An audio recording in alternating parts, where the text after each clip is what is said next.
prej dobive kur njeriu ban vepra të mira në këtë dunja, është se Allahu i dhuron një jetë të lumtur, një jetë të mirë, një jetë të begatshme, që ndoshta është qëllimi se cilit prej ne që ta jeton një jetë komode.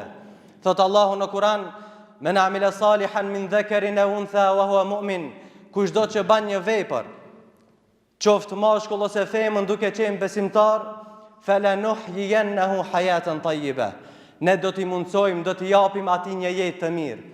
Olenadziyannahum ajrahum bi ahsani ma kanu ya'malun, dhe do ta shpërblejmë më mirë se sa ajo që ka vepruar në këtë dunja.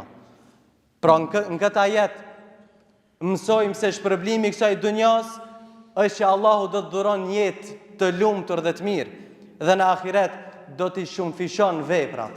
Siç është edhe një ajet tjetër: "Men jaa bil hasanati falahu ashru amthaliha", kushdo që vjen me një vepër, Allahu do ta bën 10 fish atë vepër. Kushdo që vjen me një vepër të mirë, Allahu do ta 10 fishon, dhe kushdo që vjen me një vepër të keqe, Allahu do ta llogarit ashtu siç është, dhe as kujt nuk i bëhet padrejti.